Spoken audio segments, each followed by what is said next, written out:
Physiological Correlates of Human Behavior, an intro to behavioral neuroscience. With me, Dr. Andrew T. Ainsworth, Professor of Psychology at California State University, Northridge. Part 1, Neural Foundations of Behavior.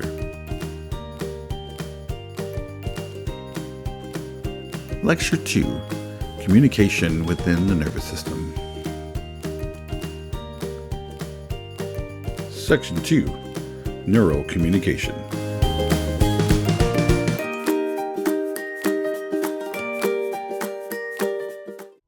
I was standing outside, actually right near Northridge Park, just like right around the corner from campus. Like if I go right out here and make a right, I head to campus to the dorms.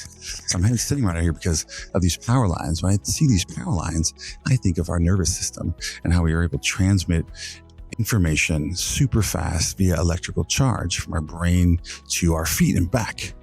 And super fast, super efficient, yet a super mechanical and very clunky process in our body. So these power cords come into the valley, and they go all the way across the valley, and you can see it going that way, carrying the information down to campus. You may be able to see the campus just in the background there. And it's pretty fascinating that our nervous system works in a very similar way.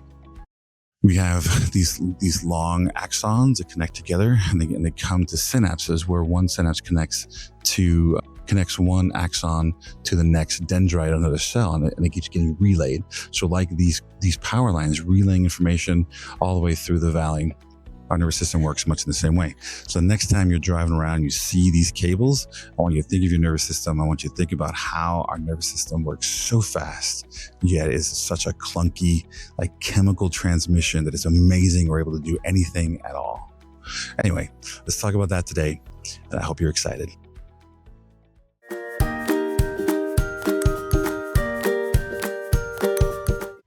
All right, so we broke these terms up into the two sections of the lecture. So here is the bolos for Lecture 2, Section 2. Neural impulse, resting potential, action potential, polarization, concentration gradient, force of diffusion, selective permeability, electrical gradient, electrostatic pressure, sodium-potassium pump, ion, hyperpolarization, depolarization, threshold, all or none principle, rate law, absolute refractory period, relative refractory period, voltage, fugu, neurotoxin, tetrodotoxin, synapse, synaptic cleft, presynaptic, postsynaptic, excitatory postsynaptic potential, inhibitory postsynaptic potential, neurotransmitter, synaptic vesicle, agonist, antagonist, reuptake, temporal summation, spatial summation, acetylcholine, hippocampus, nicotine, curare, botulism, acetylcholinesterase, nerve gas, acetylcholinesterase inhibitor, dopamine, Parkinson's disease, L-DOPA, noradrenaline or norepinephrine, serotonin, and endorphins. So that's it for this section. Let's get to lecture.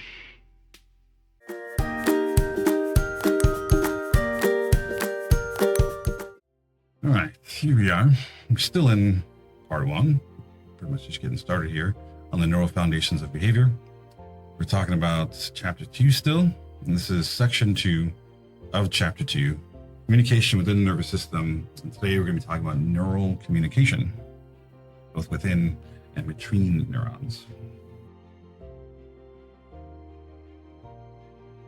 So a neural impulse is the passing of information from the cell body down the axon to potentially, as we'll get to in a second, to sending signals out to other neurons.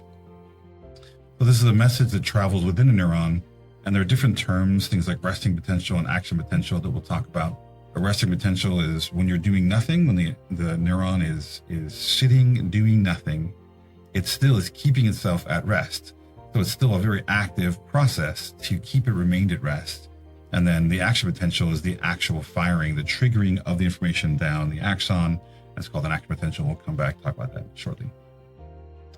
So resting potential, here's some terms. We'll talk about how it all works, but let's define some things first. You got polarization. Polarization is outside the cell. There are more. Now, what's Na? Na is sodium. And in the last lecture, I had joked about saltatory conduction being about salt, and it wasn't. Well, this is sodium, which is about salt. So Na is a positive ion compared to K. Doesn't make any sense. Actually, a lot of times these chemicals don't make any sense. K doesn't stand for anything that you would think it would. It stands for potassium. So you got positive sodium ions and you got positive potassium ions. There's lots of other things going on, but we can focus on these two, and it's enough to really get us by in terms of talking about resting and action potentials. There's also this thing called a concentration gradient. Sometimes it's referred to as force of diffusion. These things are related. I think the book talks about it as force of diffusion, but it's really this idea that these ions, these molecules, are sitting there in your body in different concentrations. The differences in the concentration of the ions in and outside of the cell is talking about the concentration. If they're more concentrated outside versus inside, and the whole idea is that there's a force. This force of diffusion is that, generally speaking, with water, with fluids, with ions, with anything, they tend to be pushed towards equilibrium, which means that they want to balance out. They want to, if there's a low concentration in one area and high concentration in another, well, the higher concentration wants to force itself into the lower concentration to even things out. Okay, so our body our cells, our nerves are keeping these concentrations out of equilibrium on purpose during resting potential, and we'll talk more about that in a second. Also, this thing called selective permeability is the membrane of a neuron is selective in what it lets in and out. So it's sort of like a bouncer at a club, right? You have these little doorways, little cells, little what do you want to call them? Channels that exist in the cell membrane that are going to either let certain things in or out. And typically each ion, each type of thing, like sodium, potassium, all these things, have their own specific channel that they're allowed to go in and out of, right? So it's like having a different bouncer for every kind of person coming into a bar. It's like having, a bouncer for men and a bouncer for women at a bar, and they're responsible for letting them in or out of the bar. Okay, so it's this idea of the membrane of each cell is selective in what it lets in and what it lets out. You have things like H2O, water. You got O2, which is just oxygen. You got CO2, which is carbon dioxide, that are sort of floating through our systems and can cross in both directions, in or out of a neuron at any time, right? They're free to come in, free to come out. They're like the VIPs, right? They can just go wherever they want, do whatever they want to do. But large or charged ions that we're going to talk about, especially these sodium and potassium, cannot just go in and out, and they have to be let in or out based on through these channels. So the channels, some ions like sodium, potassium, this is chloride, are allowed to permeate the membrane through the channels, these gates, and each type of ion has its own gate, right, specific for it, so that it actually knows when to let in or out the specific type of ion. I'll show you some pictures in just a second, but I want to give you some terms. So we got so we had talked about a concentration gradient, right? So here is this concentration gradient we're talking about here. Let's talk about, there's also an electrical gradient. Well, like charges repel, right?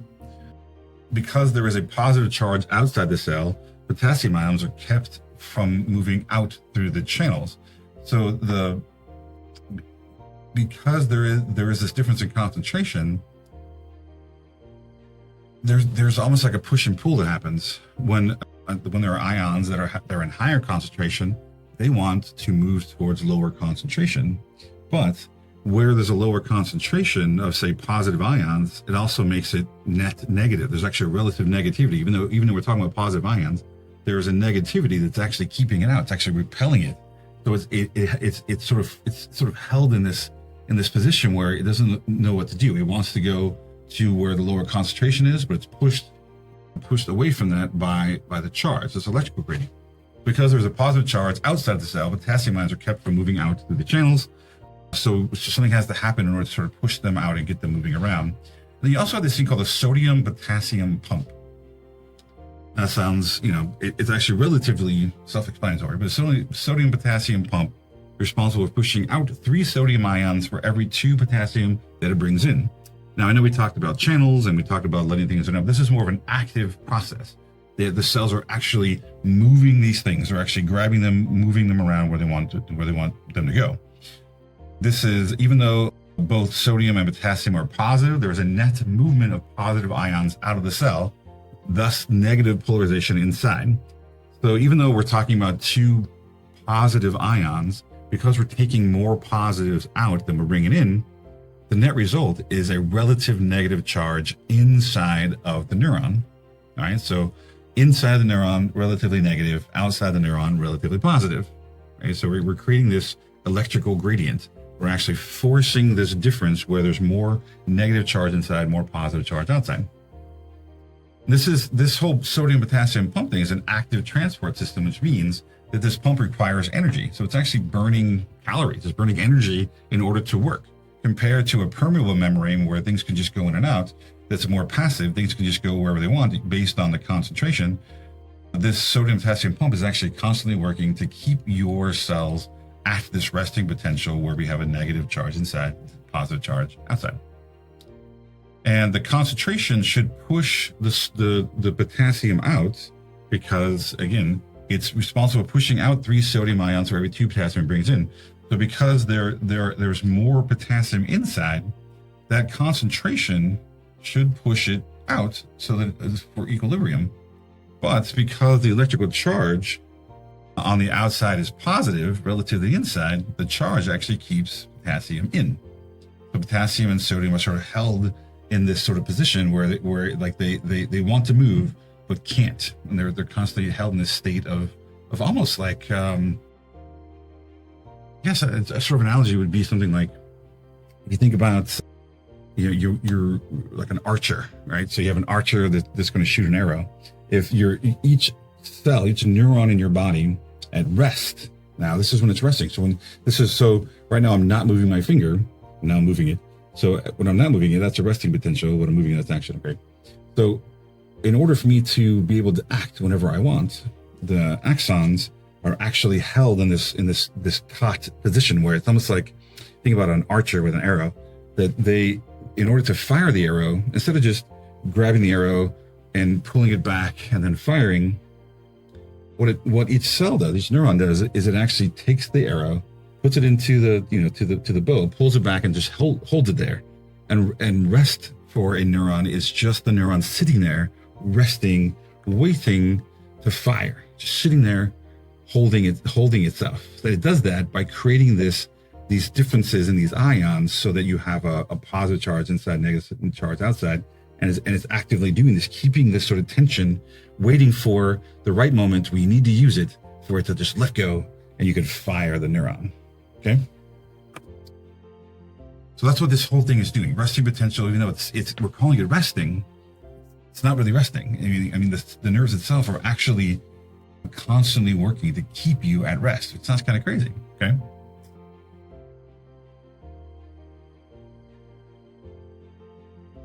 So here's a membrane of a neuron. It's very generic. You got these sort of phospholipid molecules, basically just saying that in the membrane are just a impermeable or selectively permeable membrane that's here. So things like water and oxygen can move through. Then you got these protein molecules that are embedded in here that actually create these channels. And these protein molecules are what open and close, allowing the cells of interest, potassium and sodium, sort of in and out of the cell when we need them to. Okay? So here's how all this works. For the resting potential, we are trying to, our cells, sounds like when I say trying to, like we're trying to actively do it, like consciously do it, our nerves, our neurons, in order to be prepared to fire when we need them, actively bring in potassium and push out sodium from inside. So you think of this as a cross section of an axon here. Okay, it's constantly doing this. It's just constantly doing this. So when you're sleeping, when you're not doing, when there's a muscle or something that you're not using, this is what's happening. Okay. And what it wants to do is it wants to push, pretty much all the sodium out. You see there's a couple of potassiums that end up staying out here. And this out here, when I say out here, this is in the sort of interstitial fluid within your body. Okay.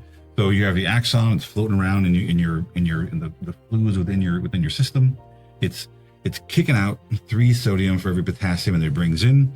So that inside this becomes negative and this becomes positive. Now it's not absolutely negative or positive. It's sort of relative. If we actually compare these two, what we get is relative to the outside, the inside is negative. Okay. So what you see is that also just passively that potassium wants to enter, because potassium is positive. It wants to enter the cell because of the negativity inside. So it's drawn, right? It's drawn to the negative charge. But K wants to leave because of the concentration, because there's so much more potassium inside. Given a chance, it wants to go out to be where there's less potassium outside. So these two things can sort of keep each other constantly sort of at odds, and the only movement then happens because of this active process. So here's a short video that's, and maybe hopefully illustrate some of this. I'm just defining ions here because it mentions ions, and I think I mentioned them too. These are just atoms that have lost or gained electrons, and they're just more complex than a single atom. But these are potassium and sodium ions because of their charge. Okay. During the resting potential, sodium ions, which carry a positive charge and are represented here as yellow spheres, are found mostly on the outside of the axon. Potassium ions, which also carry a positive charge and are shown here in green, are located mostly on the inside of the neuron. Large negative charged protein molecules are always found inside the cell. Other ions are present, but we will focus on the behavior of these 3 molecules. There are more negative charged protein molecules inside the cell than positive charged potassium ions.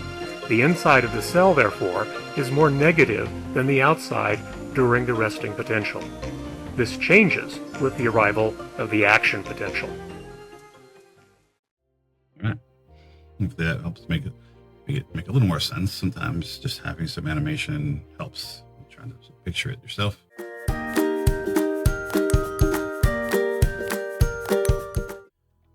So action potential now. So we went from talking about rest, so let's talk about action potential. How does that shift? So all those processes we mentioned a second ago all had to do with keeping your neurons at rest, waiting to fire. What happens when we fire? So here's some terms. Hyperpolarization and depolarization, those 2 words are fairly self-explanatory. So things are polarized, meaning that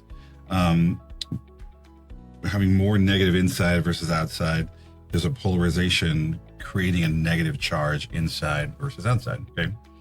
So hyperpolarization means that there's an increase in that, increasing the negative charge of a neuron so that it becomes more polarized, becomes more negative per second. Depolarization is once the threshold is met. Now, what does that mean, threshold? So once there is enough information given to that neuron saying that it should fire, depolarization occurs. So once the threshold is met, sodium channels are open wide, allowing the rapid flow of sodium ions into the cell, causing the charge to become extremely positive. So all of a sudden, this like in this bow and arrow that we've held taut waiting, it's given the signal to fire. And firing in that sense is opening the channels, allowing the sodium to sort of rush on in, causing the cell to become positive very quickly. And it does that sort of down the length or through the nodes of Ranvier to jump through. It does that across the axon, creating a signal of information down the length of the axon. The threshold is every neuron has a point that once it is reached, the neuron fires. Other neurons stimulating the dendrites will cause a slow change towards a positive charge until the threshold is reached and the neurons fire. So remember we talked about, we have the dendrites, right? Remember in my head, dendrites receive information, and then you think about the nucleus in there being the brain. So it's actually receiving all this information, and then it has a certain threshold information to say when it's time to actually go, when it's go time, when it's actually time to release the arrow, to shoot, right? So it's receiving information from potentially many other neurons in the system, or from muscles, or from your eyes, or from wherever it is that it's receiving information. And it gets to a certain point where it's receiving information. It gets to a certain point, there's a threshold.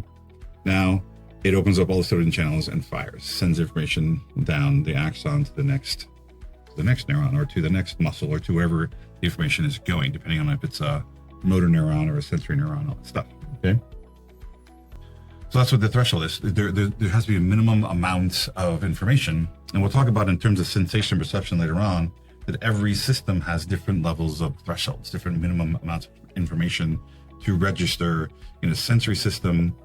And even things like reflexes require enough of information to loop back around and cause an action.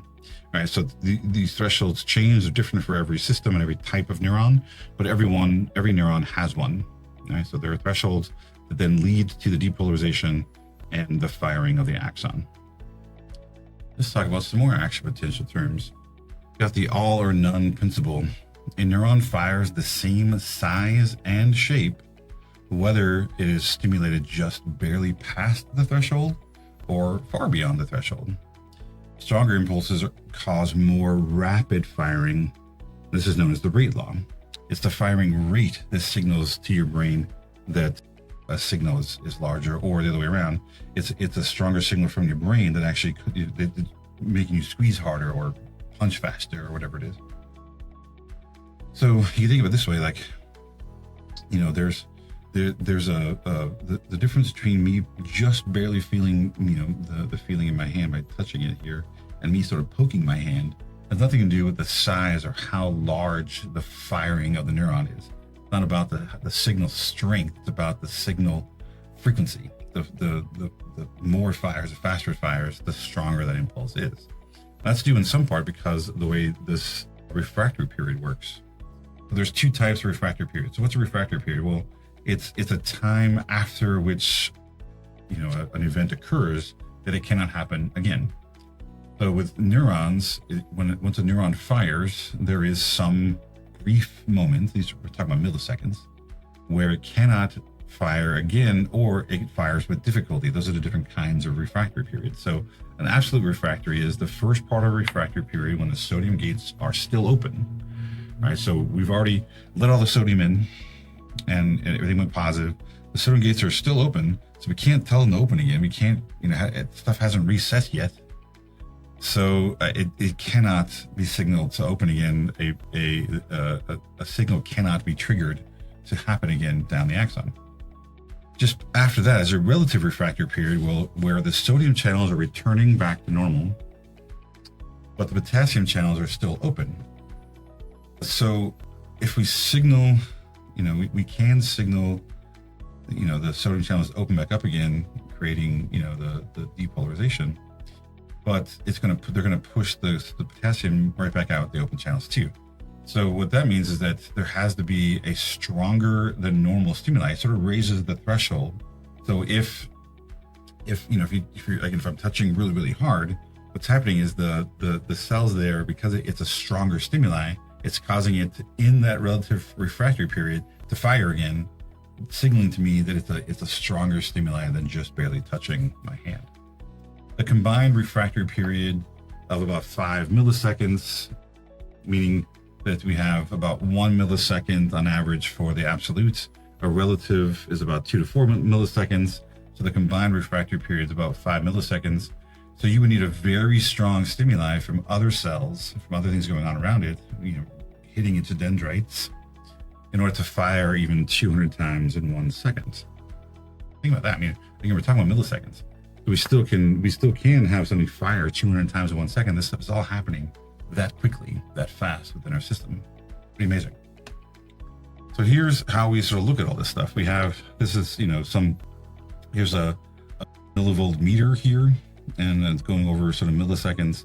What we do is we'll stick an electrode inside the cell, and then we have another electrode that's sort of outside in the in the interstitials. I don't know, floating around the fluid of your body. This is inside the neuron, and we actually compare these two, and we're able to measure its voltage, the difference in electrical charge between these 2 points, right? So we can see that this point would be net negative because of the sodium potassium pump and all the activities that are going on during resting potential. And then as an action potential happens, it comes down when it hits the point where this electrode is inside the axon. We get this brief depolarization. It goes from being negative to very positive, and then it resets back down. And we talked about hyperpolarization. Well, for a brief second, I shouldn't say second, for a brief, probably millisecond, too much change occurs. So the sodium potassium pump kicks in, starts, kicking things out. What happens slightly too much, and we get a slightly hyper negative. It becomes a little more polarized than it should be for a brief second. And that's how we're able to, to have this term sort of hyperpolarization. It becomes hyperpolarized. So polarized, depolarized, and then hyperpolarized. Another view, the same thing. Again, electrodes in and out of the cell. This is a slightly better, I think, picture.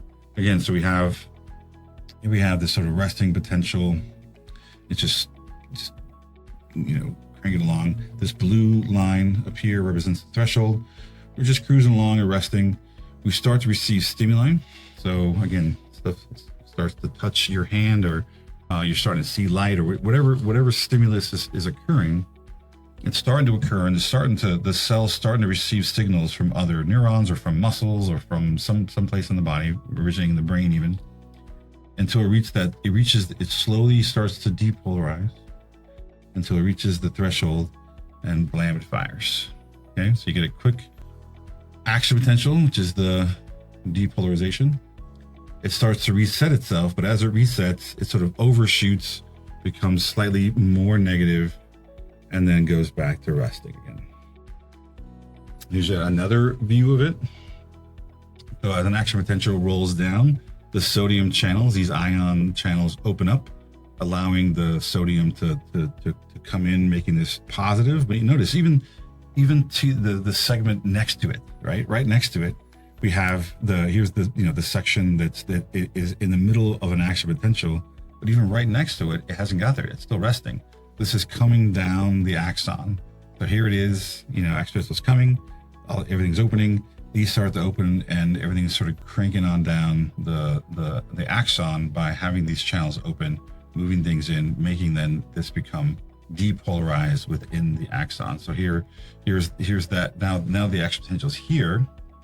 Because all the sodium rushed in really quickly, it starts to depolarize by first kicking out all the potassium because of the charge on the inside. Now, well, potassium's now kicked out, and it starts to repolarize by having all the potassium leave, while the action potential is sort of still going down the road. This is actually partly what causes the hyperpolarization, is that all the potassium's now left. So for a second, when it starts to kick the sodium out, the inside becomes even more negative than it's supposed to be. Okay? And that's the hyperpolarization part. Here's yet another one. I want to make sure that you get this process down. There is so down here, again, we're at resting. There is even a chance you might get a slight hyperpolarization just before the action potential occurs. But in terms of timing, this goes down, the sodium channels open, creating the depolarization. And even in the middle of that, the potassium channels start to open in order to prepare to reset. Once you get to the top here, this stops, the depolarization ends because the sodium channels close. And because now it's depolarized and the potassium channels are open, all the potassium starts getting thrown out. And then the potassium channels close here, and it's able to then, again, but not before we get a slight hyperpolarization. And then it starts to reset itself with the sodium potassium pump and starts to put itself back into resting again. Let's take a look at the action potential.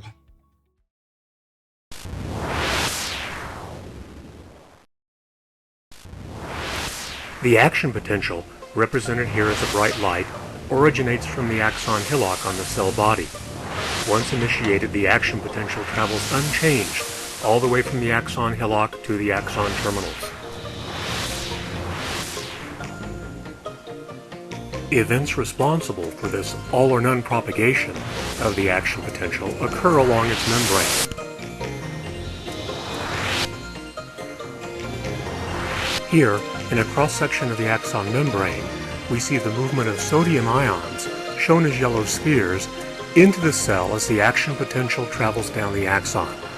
As the action potential moves along the axon, brief changes in voltage across the membrane cause sodium channels, which are embedded in the axon, to open. Positive charged sodium ions then move from the outside to the inside of the cell. The positive sodium ions move inside the cell because they are attracted by its negative charge. After the action potential passes, the sodium channels close.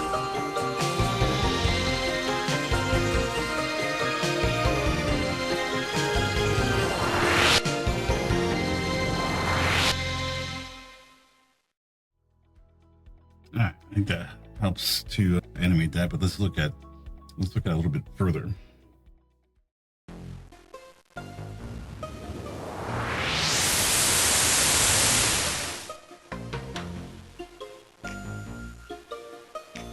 During the action potential, sodium ions enter the axon, causing a brief depolarization.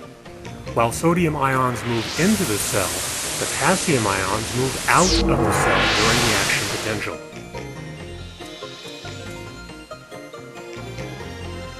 During the resting potential, sodium ions are found mostly on the outside of the axon, while potassium ions are located mostly within the axon.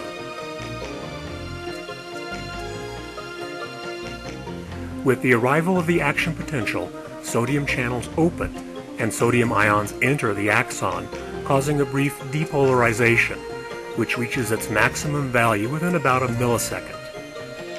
Soon after the sodium ion channels open, the potassium channels open. Because like charges repel one another, and since both sodium and potassium ions carry positive charges, the influx of positive sodium ions has the effect of causing potassium ions to leave the suddenly depolarized and positive inside of the axon. While potassium ions continue to leave, the sodium channels close. And shortly thereafter, the potassium channels also close, but not before enough potassium ions have left to cause a brief hyperpolarization of the cell. That is to say, the inside becomes slightly more negative than it is during the resting potential. Within a few milliseconds, however, the axon returns to its resting state and is again ready for the propagation of more action potential. All right, let's talk about detour for a second about killer sushi. There's a kind of sushi that is believed to kill roughly 50 people every year. That's pictured here. I don't know about you. I happen to love sushi and this looks delicious. Now, if you don't like sushi, you probably think it looks disgusting, but that's all right. It's the beauty of life. Everyone has different opinions about things, but this actually looks really good until you figure out what's going on here. So in 2024, the cost of this particular kind of sushi was somewhere between $90 and $270 per person, or at least per plate. This was for dinner in Japan. In some high-end places, we're even charging $450 per person in really, these really, really high-end restaurants. The kind of fish we're talking about is something called fugu. It's a kind of puffer fish. I think this is a tiger puffer fish, or tiger fugu, pictured here. Fugu possesses a potentially lethal poison known as tetrodotoxin. Restaurant preparation of fugu is strictly controlled by law in Japan, Korea, and several other countries that serve it, or that fish this particular kind of a fish, fugu. Only chefs who have qualified after 3 or more years of rigorous training are allowed to prepare the fish. Now, there's certain parts of the fish that are supposed to be the delicacy that doesn't have the tetrodotoxin in it, but you have to do it in such a way so that the tetrodotoxin doesn't contaminate the rest of the fish. And apparently, at least the claim is that most of the deaths from tetrodotoxin are from, fishermen or people who don't know about the toxin in the fish, preparing it in a way that is not good and essentially poisoning themselves. Anyway, let's look at how, because we're talking about sodium channels and this idea of sort of propagation of an action potential, and it's actually, fugu actually affects those channels. So let's see exactly how that works. In order to produce an action potential, sodium ions must enter the cell through sodium channels. However, if the channels are blocked by drugs, such as some anesthetics, or toxins, such as tetrodotoxin, then sodium ions cannot enter the axon and action potentials cease. Here, tetrodotoxin molecules, represented by fish, block sodium's entry into the axon. The toxin comes from the pufferfish, which is considered a food delicacy in some cultures. If the fish is not prepared properly, however, the diners may suffer from tetrodotoxin poisoning. And without action potentials to control breathing, the person suffocates. All right. I don't know about you, but I don't know how good that is. I don't think I'd ever try it for the risk of any of that happening. Especially not for the price that they charge for it.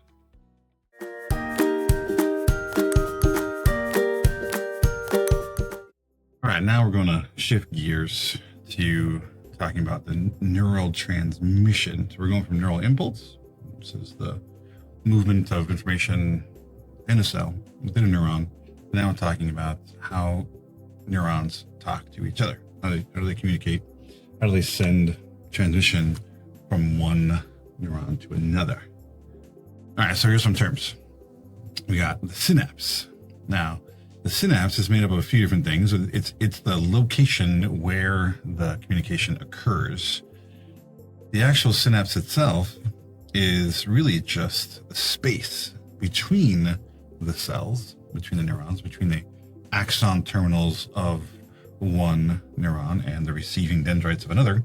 We call that the synaptic cleft. So it takes really 3 parts. We got the axon terminal, the presynaptic bulb, right? So it's the thing on the pre side, the part that's going to be delivering the information. You have the dendrite, which is the receiving information, the receiving space, the receiving neuron. And then you have this fluid-filled space that's in between them, called the synaptic cleft. So as we sort of see here, you have the parts of the synapse that is delivering the information. We call it the presynaptic part. Then you got postsynaptic, which is the receiving end. Now it could be neurons, but the presynapse could be a neuron delivering information. The postsynapse could be a muscle or something else. It doesn't necessarily have to be another neuron. But wherever there's information being delivered in a synapse, we do think about the delivering neuron as the presynaptic component, and then the other receiving end is the postsynaptic component. We have EPSPs and IPSPs, which is excitatory postsynaptic potentials and inhibitory postsynaptic potentials. This is really talking about once that information is delivered, what the message being delivered from one cell to another. Well, is that message meant to trigger the next cell, the next neuron to fire? Or is it trying to signal the next neuron to stop firing, to inhibit the actual information from continuing on? We'll talk more about that in a second, but so far, we've made it seem like everything's excitatory, that, we're causing this neural impulse, things are coming down, we're trying to communicate. But sometimes the communication, like again, my finger again. Let me go here. My finger again. I want to move my finger, right? So I'm going to send a message somewhere in my brain in the motor cortex, which we'll get to in the next lecture. I'm thinking I want to move my finger, right? All right, I start to move it. Now, I could have moved it here. I could have moved it there. I could have moved it here. There has to be some information that's also being sent to when to stop it. That's the inhibition. So I'm exciting my finger, my neurons in my finger to move, and then I'm also inhibiting the motion, getting it to stop. So it's very important that we have both of those things. You got to have both excitation and inhibition to function, because if it was always excitation, it would just constantly move. You wouldn't stop moving. And it was always inhibition, you wouldn't do anything. You couldn't get any movement or anything going on. I'll talk about some of the things that impact the neurons that are meant to inhibit. And when they don't inhibit, what does that mean? If they're meant to excite and they can't excite anymore, what does that mean in terms of different drugs or different diseases that affect neurons? But for now, just think about, we need something to start the movement and something to stop it. That's excitation and inhibition. All right. So excitatory postsynaptic potential means that we're going to excite the next neuron. The inhibitory means we're going to try to stop it. We're going to inhibit it. We're going to keep it from doing its thing. Okay. So let's talk neurotransmitters. What the hell does that mean?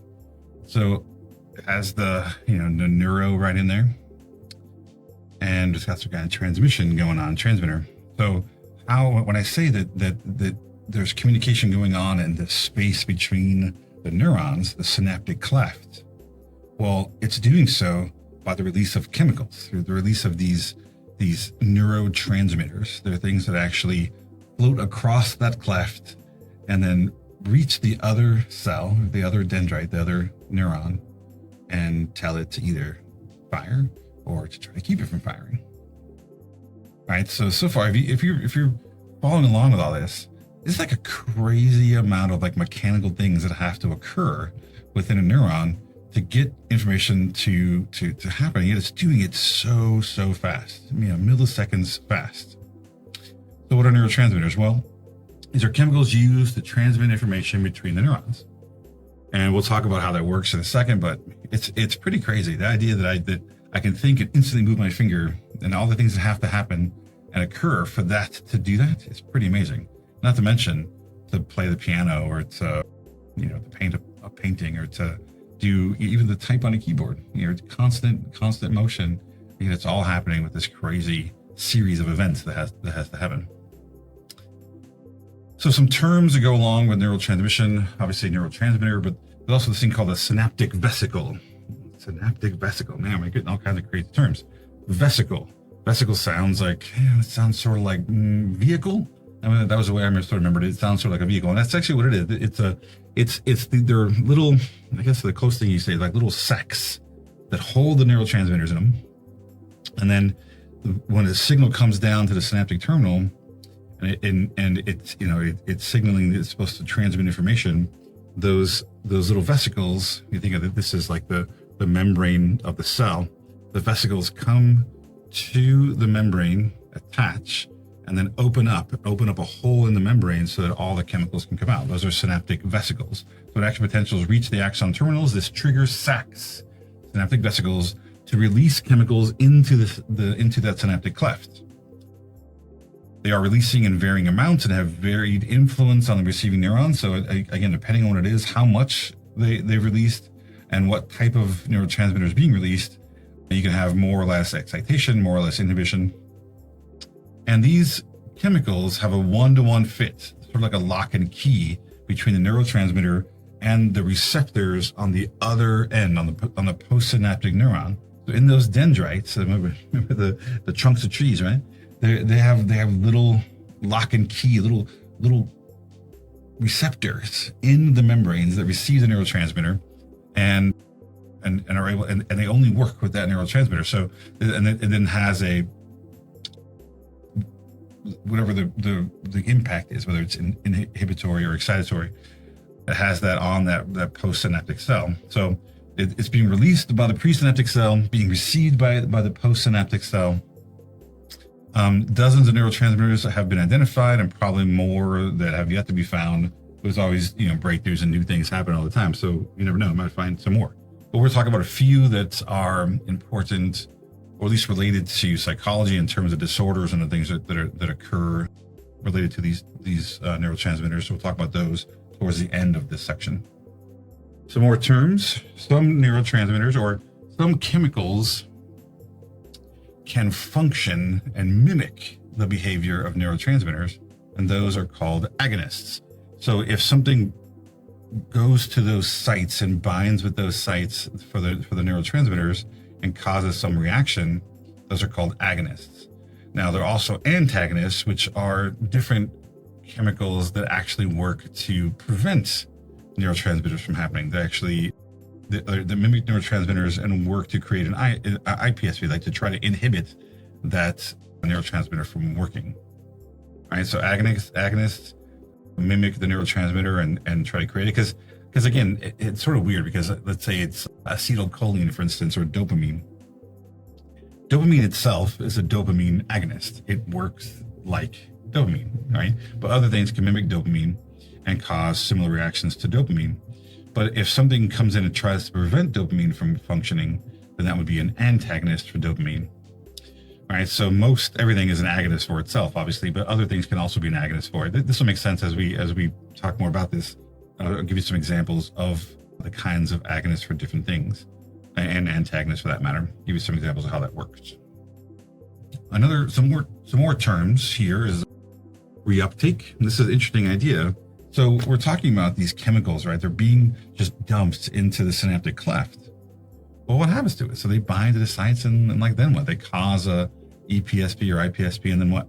Well, for some of them, there's actually something called reuptake. It's basically like a little vacuum that sucks up all the remaining neurochemicals that are left in the cleft. And it's not an actual vacuum, but it's when neurotransmitters are released in the cleft, not all of them couple with receptor sites, and the excess is either broken down by glial cells or reabsorbed back into the presynaptic cell. So again, sort of like a Hoover, and sucked back up again. Okay, we got terms like temporal summation, where sometimes you have to meet a certain threshold, right, to have an action potential.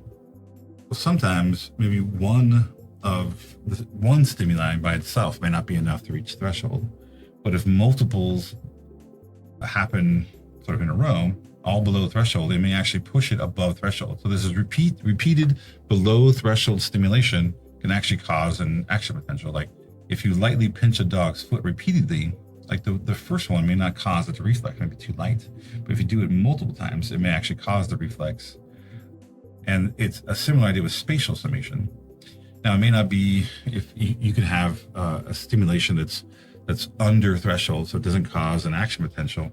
But if you do multiples of those in close quarters, like, they all are on the same space, then you might actually get an action potential, because there's enough under threshold stimuli happening at the same time that causes to go above threshold sort of collectively. So that's the sort of summation part. They're all summing together to meet the threshold and therefore cause an action potential. This is like if you lightly pinch a dog's foot at two separate places, each one of those places may be below threshold, but together they actually meet the threshold and it can cause an action potential. So here's a picture of a synapse. So you see these little circles filled with things. Those are synaptic vesicles. So again, they are created and stored here in these synaptic terminals, and they can put these little sacs. And when an action potential comes down, it triggers the release of these sacs. The sacs come down, attach to the membrane, and sort of open, releasing the transmitter into the cleft. This part here is just, it isn't anything. It's just the space. It's like and I keep saying this word, I don't know why this word keeps coming to mind, the interstitial space between everything in your body, all the fluids that you're filled with. This is just the fluid being released into that space, and then it's going to bind to these receptor sites on the postsynaptic dendrite and cause this either to fire or maybe try to prevent it from firing, depending on what the role of the neurotransmitter is in this particular synapse. Okay, so you got presynaptic axon on that side, postsynaptic dendrite on this side, at least in this picture. You got the synaptic cleft, which is just the space between, right? And then You have the neurotransmitter being released. You got the receptor sites.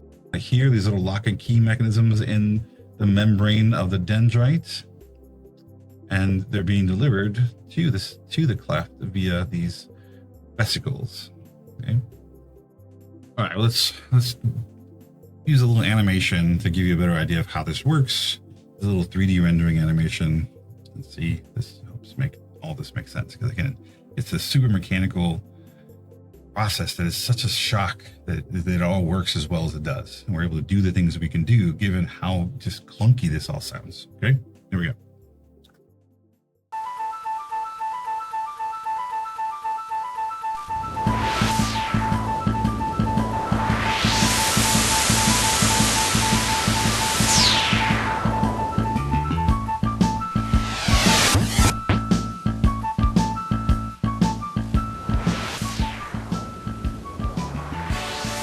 When an action potential reaches the axon terminals, neurotransmitter molecules are released.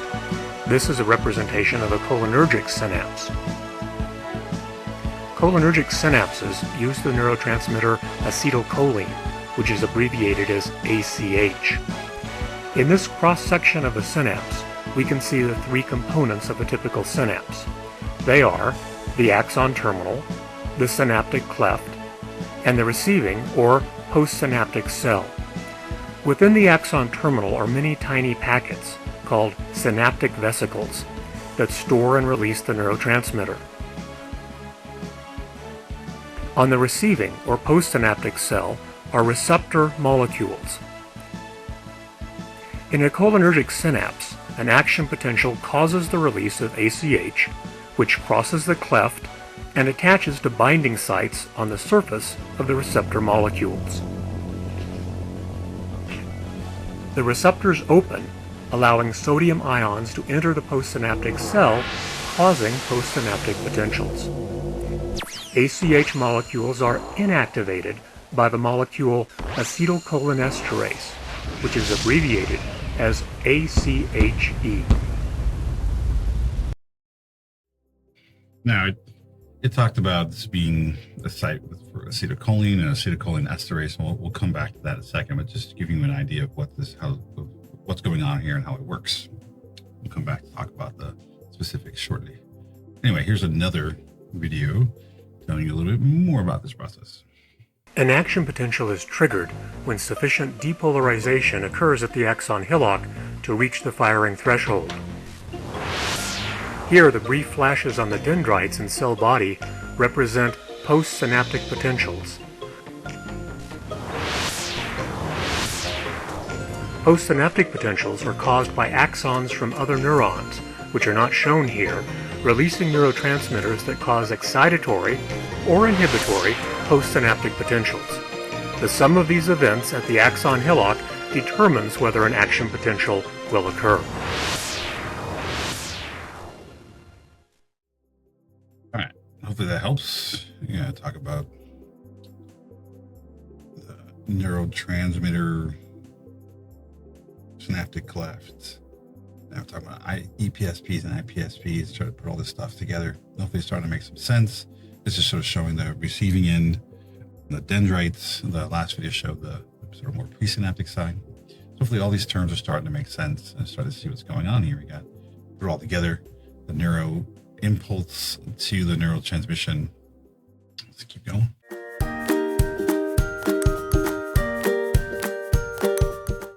So here's some neurotransmitters that are important in psychology. You got acetylcholine, which was just mentioned. It has an excitatory effect on nerves and muscles involved in voluntary movement and inhibitory effect on the muscle fibers in the heart. So interesting that sometimes these neurotransmitters work as exciters or inhibitors depending on where they are in the body. The hippocampus, which again we'll talk about in the next section when we talk about the brain, but it's a part of the brain, the structure in the brain that is involved in the formation of memories, has lots of ACH in there, and a lot of acetylcholine. When the amount of ACH decreases in the brain, memory formation is impaired, and you start to see the kind of impairment that you see with diseases like Alzheimer's disease. You also have things like nicotine, right, from cigarettes and vaping and all those different sources that bind to the postsynaptic ACH sites and creates these sort of EPSPs. Let's see how that works. Drugs which mimic actions of neurotransmitters are called agonists. Nicotine mimics the actions of acetylcholine. It attaches to certain cholinergic receptor sites, the same sites acted on by ACH, and allows sodium ions to enter the postsynaptic cell, causing postsynaptic potentials. All right, so now your first example of an agonist, right? So it's going in there, it's imitating acetylcholine and causing excitation. Now, what about an antagonist for acetylcholine?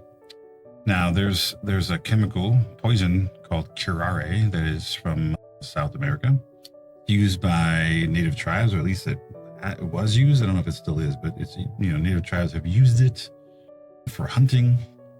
And what it does is it prevents ACH from coupling with receptor sites in the postsynaptic neuron, and this causes paralysis. So normally when ACH gets released, it's causing these muscles to move and to cause action from, coming from our motor cortex through our neurons to our hands, fingers, whatever. Well, this prevents that from happening. It causes a person to be paralyzed.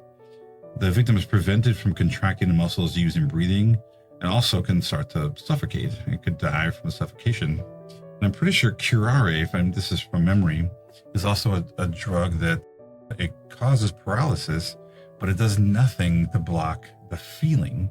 So there was some medical doctors. There's a little aside that just popped in my head. There were some medical doctors that decided, hey, let's use curare, medically, right? Causes people to be paralyzed, to keep them still. So they decided to bring people in. And like, hey, we're gonna do an operation using curare as the anesthetic. Well, turns out it does not anesthetize the person. That's a weird word. It does not anesthetize the person. All it does is keep them from moving. So a person who is given curare would be able to feel everything. So they felt every slice, every bit of the operation, and were able to report back afterwards that they were able to experience all that. All it did was prevent them from moving. Sounds like a blast, huh? Glad I wasn't one of those people that they were experimenting with back in the day. So let's see how that works. Drugs which block or inhibit actions of neurotransmitters are called antagonists. Curare blocks or inhibits the actions of acetylcholine. It attaches to certain cholinergic receptor sites, the same sites activated by ACH, and blocks activation of cholinergic receptors, which can have deadly consequences. When an action potential causes the release of ACH from the axon terminal, curare prevents it from attaching to receptor sites. Consequently, sodium ions are prevented from entering the postsynaptic cell, and ACH is broken down by ACHE. Now, I don't have a video for this, but there's something else called botulism. Botulism it grows like in canned food. That's all I remember about it, is that sometimes you have canned food that has little bulges on it. Usually it's botulism that has sort of grown in that food. And if you eat it, it can actually have a similar effect as curare does. So it does sort of a little differently. This disease is caused by food poisoning that prevents the release of ACH. So instead of binding to the receptor sites for ACH, what it does is it prevents ACH from being released at all. It sort of blocks the release of ACH, so it never gets into the cleft in the first place. But the end result is the same as, or similar to curare, that you're sort of paralyzed, and it could affect other parts of the body, like breathing and things that could cause you to suffocate, potentially die. We saw this a little bit, and it was mentioned in one of the videos. So acetylcholinesterase, is ACHE, is an enzyme that breaks down ACH. So one of the ways that ACH is cleaned out of a cleft after it's needed is that the body releases this enzyme, this acetylcholinesterase, that breaks down acetylcholine and gets it out of does basically a cleanup job in the synaptic cleft that gets rid of all the ACH. Well, what if you have a chemical that prevents acetylcholinesterase from cleaning out the acetylcholine? Acetylcholine will get left in the cleft, and it will just continue to trigger and cause excitation over and over and over again, which may sound good at the beginning, but it isn't. It's not a good thing. It actually can burn out your nerves, all kinds of stuff. So let's talk about how that works. So there's nerve gas works as an agonist by preventing acetylcholinesterase. Let's take a look at that.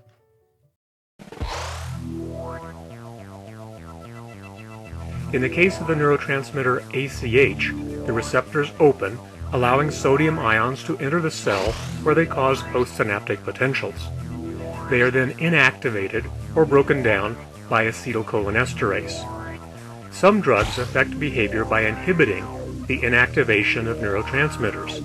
In the case of ACH, nerve gases and some other drugs prevent ACHE from breaking down or inactivating ACH.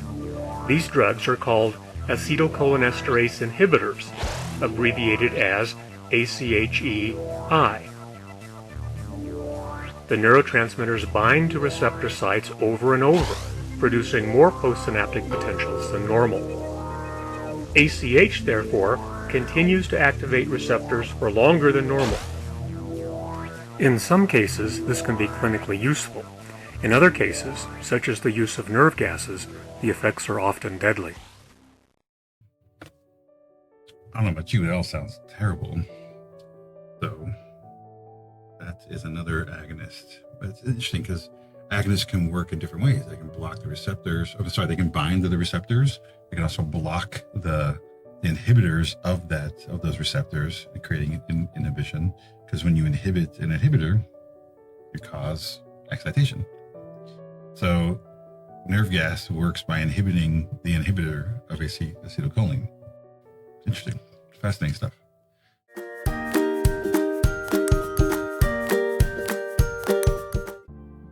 All right, now that we're done talking about acetylcholine, let's move on to dopamine. The dopamine is primarily an inhibitory neurotransmitter, right? So its job is to slow things down, stop things from happening in the system. Things like voluntary movement, learning and memory, emotional arousal is involved in all those things. And primarily, again, it's an inhibitor. One of the things that is related to this is Parkinson's disease. So you got a deficiency of dopamine caused by degeneration of neurons in the midbrain, specifically the substantia nigra. We'll come back to that in the next lecture. That generate dopamine. So as these things break down, they stop making enough dopamine, and you start having issues with control over movement. Okay, causes victims to lose control over their muscles, develop muscle tremors, and severe muscular jerks. One of the things that helps with Parkinson's symptoms is L-DOPA. Now, it sounds like a funny name. L-DOPA sounds like, like the dope in Spanish or something. But because you would think, why don't we just give these patients dopamine? Like, let's just give them the thing they can't generate anymore, right? They can't generate enough dopamine. Let's just give it to them. But if you give them dopamine, the dopamine that actually that they take it wouldn't pass the blood-brain barrier, right? So we wouldn't actually get to the places in the brain that's needed. What they do instead is they give a chemical that is the precursor. It's like what your body uses to make dopamine. You give them that instead. It's pretty smart, right? So you give them this L-DOPA, and then the body turns L-DOPA into dopamine and helps to eliminate some of the symptoms. However, there is limits to how much that can work. If you give them too much dopamine, then they start to have sort of schizophrenic symptoms. So dopamine is related to both schizophrenia and Parkinson's, in the sense of having too much dopamine in your system seems to trigger schizophrenia, and having too little seems to trigger Parkinson's. There's actually a pretty interesting movie. I mean, it's a movie, so don't take it too seriously, but it's supposedly based on real events. It's called Awakenings. If you've never seen it, it's pretty good. It's got stars some pretty strong actors. It's got Robert De Niro and Robin Williams. Robin Williams plays a doctor working at a psychiatric hospital, and he starts to give patients where Robert De Niro is a patient who hasn't moved. And for a long time, they didn't understand that some of these patients that couldn't move, that were locked in place, that it was a form of, or at least related to Parkinson's, where their muscle control was so poor that they couldn't move at all. So he started to treat some of these patients with, I'm assuming, something like L-Dopa, and they started to sort of come out of these sort of locked-in states. Anyway, it's a good movie, good acting. I think it was nominated for some award. I mean, it's pretty good. If you haven't seen it, it's a good watch. And it sort of talks a little, you sort of see the balance between sort of having enough neurochemicals to be able to move and all the stuff that's related to this. But it also demonstrates that it only lasts for a certain amount of time before there's the amount of L-Dopa you'd have to give somebody, like they develop a resistance to it. So eventually it doesn't help them anymore. Anyway, so in that sense, it's kind of a happy and then sad sort of story, but definitely worth a watch. Great movie. All right, let's talk about another neurotransmitter, noradrenaline. Noradrenaline, sometimes called norepinephrine. And you may have heard the term epinephrine or adrenaline. Those things probably sound familiar, right? These are the same chemicals that exist in your body, that your body generates on its own. It acts as both sort of a neurotransmitter and hormone with excitatory effects, which is not surprising, right? This is about adrenaline, right? Adrenaline makes you, it's like when you're, playing sports or running or scared, your body's pumping adrenaline, right? So it excites all the systems, and it's especially related to our fight or flight system that we'll talk about, or our parasympathetic nervous system we'll talk about next. And it speeds up the heart rate, and other body functions start to function more. It helps with general arousal and alertness, learning and memory. It also has been related to sort of overeating and stuff, in terms of I'm not sure if it's because you have too much adrenaline and it's actually making you impacting your eating. Anyway, but it's related to all these different functions. And excesses and deficiencies in noradrenaline have been linked to mood disorders like bipolarism or clinical depression. Like if you're not creating enough adrenaline in your system, maybe why you're clinically depressed. And if your body for some reason goes through cycles of having too much or too little, it's related to this sort of bipolarism, or at least the what's called cyclothymia, because depression is known as dysthymia, and bipolarism is cyclothymia, where you actually cycle through different mood states, right? So you're like, technically with bipolarism, you're like manic, you're manic, and then you're depressed, and it sort of goes back and forth. And drugs are meant to try to stabilize that, level it out. Anyway, so it relates to noradrenaline, norepinephrine. Stimulants like cocaine and amphetamines are agonists for adrenaline. It actually triggers some of the sites and mimics the same sort of action. So you feel like you're getting pumped through adrenaline. I think in some ways, some of the drugs actually trigger the release of adrenaline. Some of them actually bind to the sites that adrenaline binds to you and mimics the effects. But anyway, they're agonists for noradrenaline. Sometimes they facilitate more of the release of it, or sometimes they prevent its reuptake. But the results are the same. It sort of helps to keep you in that sort of adrenalized, high adrenaline state that we're used to feeling like when we're scared, or if you just ran a bunch or something, you're all pumped up on noradrenaline, and likely some endorphins, which we'll talk about shortly too. So here's another neurotransmitter, serotonin. Serotonin is probably one you've heard more of, or it's probably one that pops up a lot in psychology, because serotonin is related to depression in lots of ways. So it's primarily an inhibitor in the body. It's involved in emotional arousal and sleep. So deficiencies of serotonin have been linked to things like overeating, alcoholism, depression, aggression, and insomnia. So let's think about that for a second. This is an inhibitor. So if you don't have enough inhibitors, so this is where you want your body to slow down, to do things, right? To control things. So you want it to control your appetite or inhibit your appetite. You want to inhibit your impulses towards alcoholism, towards depression, towards aggression, and then you also want it to help your body slow down and turn off and go to sleep. Well, if you don't have enough of it, you're not able to do those things. It's going to trigger all of these problems. The drugs like Prozac, which is known as phenfluramine, but Prozac and other, Zoloft, and all these different things, they all are agonists for serotonin in some way or another. They either are going to work by triggering the release of more serotonin, or they're going to prevent its reuptake, or they're going to bind to the site. They're doing something to be an agonist for serotonin to help and make up for some of those things that you're not able to inhibit anymore. So drugs like LSD are antagonists for it. It works to inhibit serotonin. And then if you inhibit an inhibitor, you actually increase activity. So if there's parts of the brain that serotonin is generally found in abundance, and you take something like LSD, it's going to reduce the inhibition and causing all kinds of excitation in the brain. So if you're getting excitations in parts of the brain that have to do with hearing or vision, you're going to start to get these auditory and potentially visual. You're going to start to see things. You're going to start to hallucinate because those parts of the brains are being triggered, even though there's no external stimuli. So serotonin gets a lot of news, right, because of the rates of depression and the rates that drugs like Prozac and stuff are being prescribed. But it's not the only neurochemical in the brain that's important, neurotransmitter. So let's talk about. So we talked about acetylcholine. We talked about noradrenaline, norepinephrine. We talked about dopamine. We talked about serotonin. And the last one I want to talk about is endorphins. Endorphins aren't, a neurotransmitter in the traditional sense, meaning that they're about communicating information in the way that we're normally thinking of.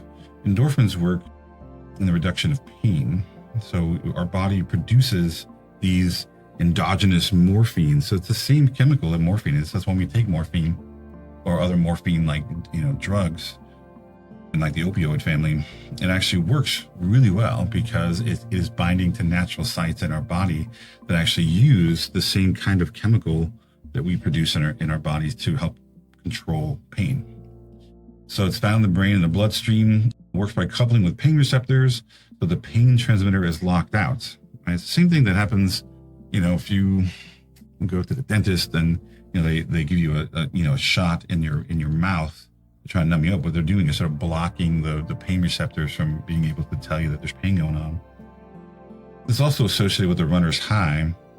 So in some ways, if you're running or playing a lot of sports, doing something like very, very active, not only are you cranking your body through with adrenaline and epinephrine, which are the same thing, just two different words for the same chemical. You have that going on, and you're also flooding your body with endorphins. It means you feel nice and not pain-free, but it helps to reduce pain. It makes you feel you have this floating sort of high that's associated with the runner's high. All right, so those are the five we're going to talk about. We got, again, acetylcholine, dopamine, norepinephrine, noradrenaline, serotonin, endorphins. Those are the five neurotransmitters we're going to cover in our section.